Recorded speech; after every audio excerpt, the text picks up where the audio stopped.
Manajemen grower dan developer. Masa pemeliharaan fase grower dan developer termasuk ke dalam masa pertumbuhan, sebelum ayam petelur dapat memproduksi telur. Fase ini dimulai setelah starter berumur 6 minggu. Fase ini terbagi menjadi dua fase, yaitu fase grower umur 7-13 minggu, fase developer umur 14-18 minggu.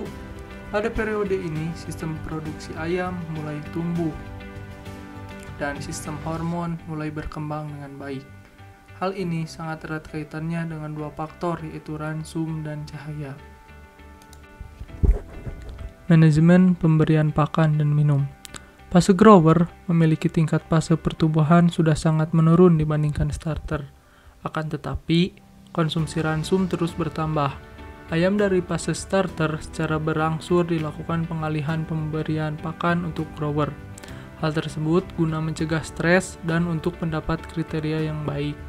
Frekuensi pemberian pakan dan minum untuk fase grower yaitu secara ad libitum yang diberikan sepanjang waktu dan tidak terbatas. Kemudian, pada masa remaja, kebutuhan protein dan asam amino mulai dikurangi. Umumnya, ransum grower digunakan protein ransum 15% dan energi 2.900 kilokalori per kilogram. Pemeliharaan fase grower dan layer dibedakan berdasarkan nutrisi pakan yang diberikan, yaitu protein fase developer lebih rendah 1-2%. Pakan yang diberikan dapat berbentuk tepung, pakan berbentuk butiran atau crumble masih dapat diberikan untuk mendorong kenaikan berat badan ayam. Terdapat periode 2 minggu terakhir pada masa developer yang perlu diperhatikan.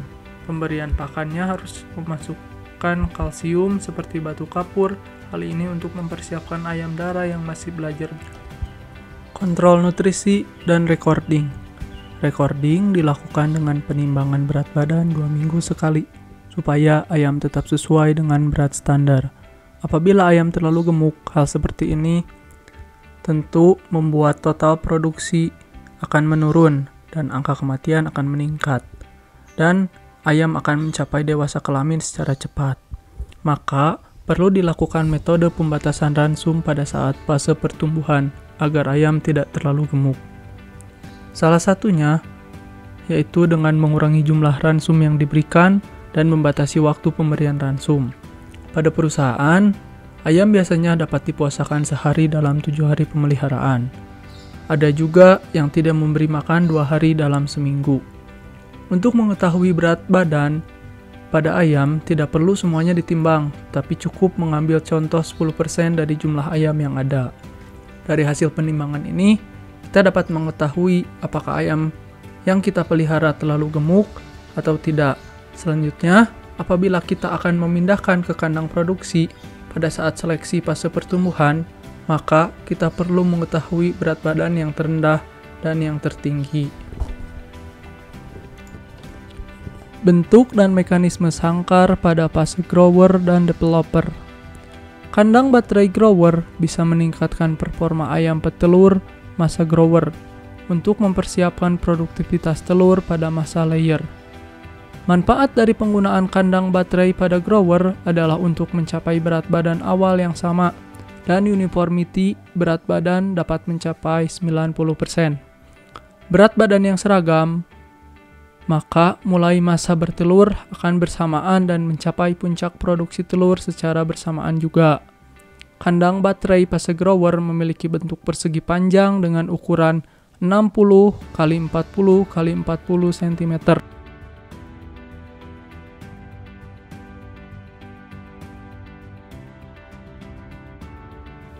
Alasnya dibuat datar dan tidak miring. Kapasitas kandangnya disesuaikan dengan umur ayam.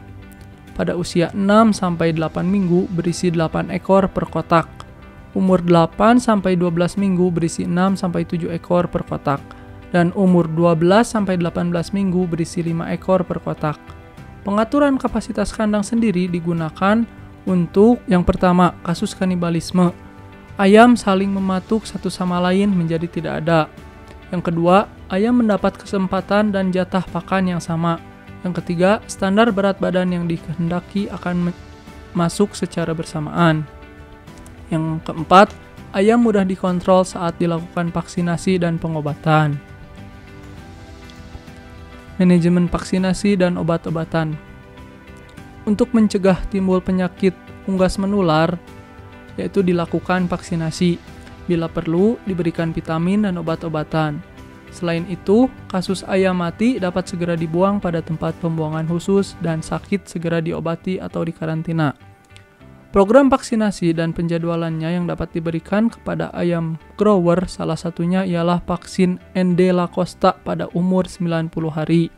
Dengan pemberian 1 dosis, vaksinasi ND Lacosta diberikan dengan cara air minum atau disuntikan intramuskular. Selain itu, pada fase ini juga rentan terjadi penyakit koryza, maka vaksin dapat diberikan saat ayam berumur 6 minggu. Diberikan dosis 0,5 ml dengan cara suntikan secara intramuskular. Manajemen sanitasi. Selain itu, pada fase grower, kebersihan kandang juga harus dijaga terutama dari bulu-bulu ayam yang rontok. Bulu-bulu tersebut harus disapu dan dibuang keluar kandang agar tidak dimakan oleh ayam. Pada kandang closed house yang modern, kandang telah dilengkapi dengan tempat penampungan kotoran di bawah kandang. Selain itu, mesin pengepul kotoran ini juga dapat digerakkan dengan mesin dan secara perlahan akan dapat mengumpulkan kotoran secara otomatis ke tempat pembuangan kotoran akhir yang jauh dari ternak. Manajemen atau mekanisme lainnya pada masa growing dan developing. Salah satu hal yang harus diperhatikan ketika manajemen masa grower adalah pencahayaan. Pencahayaan memiliki pengaruh yang cukup berdampak bagi ayam petelur masa grower. Cahaya diberikan dalam waktu paling singkat 12 jam atau hanya dari cahaya matahari dengan intensitas cahaya 5-10 lux. Hal ini dimaksud untuk mengontrol perkembangan saluran reproduksi dan pencapaian berat badan yang optimal saat mulai berproduksi. Jika pada masa ini ayam diberi cahaya berlebih, maka ada 2 kemungkinan yang terjadi. Pertama, ayam akan bertelur dini. Kedua, berat badan ayam akan melebihi standar sehingga akan memperbesar kemungkinan kasus prolapsus. Lalu selanjutnya ada fase layer. Kita bahas yang pertama, yaitu manajemen pemberian pakan dan minum.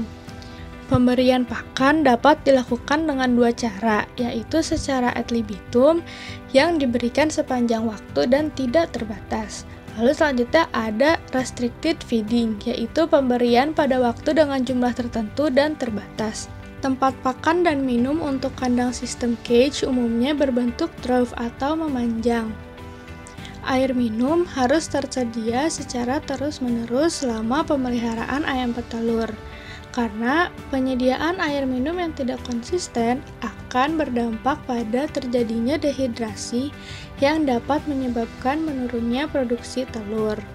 Lalu selanjutnya ada kontrol nutrisi dan recording. Kebutuhan nutrisi ayam petelur pada fase layer yaitu protein sebesar 18%, lemak sebesar 5%, kalsium 3%, metabolic energi 2850 kilokalori per kilo, fosfor 0,5% dan serat kasar 4%.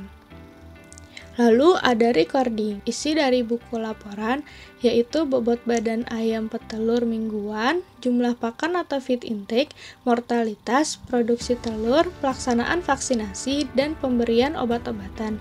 Juga ada data lain yang dibutuhkan selama pemeliharaan ayam petelur. Manajemen vaksinasi dan obat-obatan. Jadwal pemberian vaksinasi pada ayam petelur di fase layer yaitu pada umur 126 hari diberikan Medivac Coryza B atau Medivac Coryza T suspension atau juga dapat diberikan Medivac Coryza T dengan dosis 0,5 ml yang diberikan dengan cara suntikan intramuskuler dan suntikan subkutan. Lalu diberikan lagi pada umur 129 hari, yaitu diberikan Medivac AI dengan dosis 0,5 ml yang diberikan dengan cara suntikan intramuskuler. Pemberian obat pada ayam dilakukan untuk pencegahan terhadap infeksi, menyembuhkan ayam, dan menjaga kondisi kesehatan ayam. Pemberian antibiotik dapat digunakan sebagai salah satu cara untuk menangani ayam yang sakit. Pemberian antibiotik harus sesuai dengan dosis yang sudah ditentukan, karena apabila tidak tepat sasaran dapat berakibat buruk seperti ayam tidak sembuh, kematian, dan resistensi terhadap penyakit tertentu. Program pencahayaan. Lama pencahayaan masa layer yaitu cahaya diberikan maksimal 16 jam dengan intensitas 10-20 lux.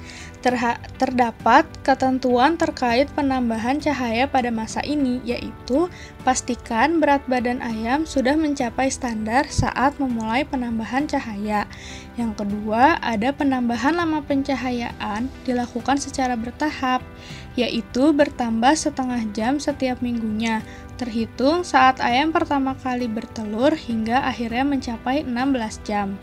Lalu yang terakhir, ada jangan mengurangi lama pencahayaan saat ayam berproduksi telur, terutama saat masa kritis, yaitu masa awal produksi sampai produksi puncak, ada di sekitar umur 18-26 minggu. Manajemen pengumpulan dan perawatan telur. Egg collection atau pengumpulan telur merupakan bagian dari manajemen pemeliharaan ayam ras petelur. Pengambilan telur dilakukan secara berkala, dapat disesuaikan dengan prosedur tetap usaha pemeliharaan ayam ras petelur. Pengambilan telur dapat dilakukan berkali-kali dalam satu hari. Hal tersebut bertujuan untuk mencegah telur kotor dan rusak akibat dipatuk oleh ayam ras petelur itu sendiri. Pengambilan telur dapat dilakukan pada pagi hari setelah pemberian pakan, karena produksi telur terbanyak terjadi pada pagi hari, yakni sekitar 60% dari total produksi harian. Dalam pengambilan telur perlu dilakukan hal-hal berikut. Yang pertama, telur diambil pada pagi hari setelah ayam ras petelur diberi pakan dan air minum. Yang kedua, telur diletakkan di tempat telur atau egg tray dengan bagian telur yang runcing di bawah. Yang terakhir, melakukan egg grading yang mengacu kepada standar yang digunakan. Apabila terdapat telur yang retak atau pecah, harus segera dikeluarkan dan dijual secepatnya dengan harga yang lebih rendah. Bentuk telur dilihat normal atau tidaknya. Terkadang dijumpai telur jumbo atau double kuningnya. Telur ini juga harus dipacking dan dijual sendiri. Telur dapat dipacking menggunakan beberapa pilihan tempat atau wadah, yaitu sebagai berikut. Yang pertama, menggunakan peti yang di bawahnya telah diberi serutan kayu atau kulit padi. Sebaiknya, peti dan kulit padi ditimbang terlebih dahulu, baru diisi telur. Telur di setiap peti ditimbang dengan berat tertentu, yaitu sekitar 15-20 kg setiap peti. Atau yang kedua, dengan menggunakan tray yang terbuat dari karton. Sebelumnya, tray ditimbang terlebih dahulu, kemudian diisi telur dan ditimbang ulang. Untuk penyimpanan telur dapat disimpan di gudang telur sebelum dikirim atau diambil pedagang. Telur sebaiknya tidak disimpan terlalu lama, karena kualitas telur akan turun dengan bertambahnya lama penyimpanan. Untuk mengurangi penurunan kualitas, gudang telur sebaiknya diberi pendingin udara. Manajemen ayam layer pada masa afkir atau masa molting. Ayam petelur afkir merupakan ayam petelur yang sudah tidak produktif pada akhir masa produksi telur, yaitu ada di sekitar usia 72-80 minggu. Adapun ciri-ciri ayam petelur afkir. Yang pertama, ayam petelur dengan produksi telur rendah sekitar 20-25% pada usia sekitar 96 minggu. Yang kedua, bobot tubuh 2 kg sampai 2,5 kg. Usia antara 18-20 bulan. Ayam terlihat tidak semangat dan murung. Yang kelima, ada jengger terlihat kusam bintik-bintik. Yang terakhir, kualitas karkas ayam relatif kurang baik karena memiliki kandungan lemak relatif tinggi. Keuntungan dari mengafkir ayam petelur tepat pada umur 80 minggu yaitu biaya investasi lebih ekonomis. Yang kedua, kualitas telur lebih baik. Yang ketiga, rata-rata hen day di dalam satu lokasi akan lebih tinggi bila isinya ayam petelur dengan umur rata-rata muda. Yang keempat, dapat menghasilkan jumlah telur lebih banyak karena HD-nya lebih tinggi. Rata-rata, FCR lebih ekonomis ayam petelur muda daripada ayam petelur tua. Sekian dari kelompok kami. Mohon maaf bila ada kesalahan. Billahi taufiq wal hidayah. Assalamualaikum warahmatullahi wabarakatuh. Terima kasih telah menonton.